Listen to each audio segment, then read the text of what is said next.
ก่อนค่อยตอนกินตอนต้องกินไอเทียมใหม่โอเคกินไอติมใหม่โอเครู้เลยตรงนี้แล้วก็โดนตรงนี้เลยเราต้องรีบจัดการมันปักก้านออกไป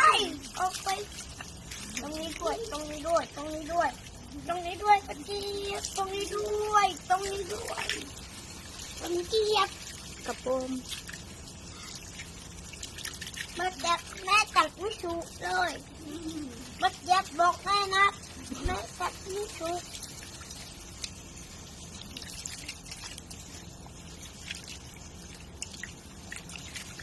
แม่ต้องใจนี้เดี๋ยวถ้าจะเรียนสอนค่ะ นั่งลงสิยุ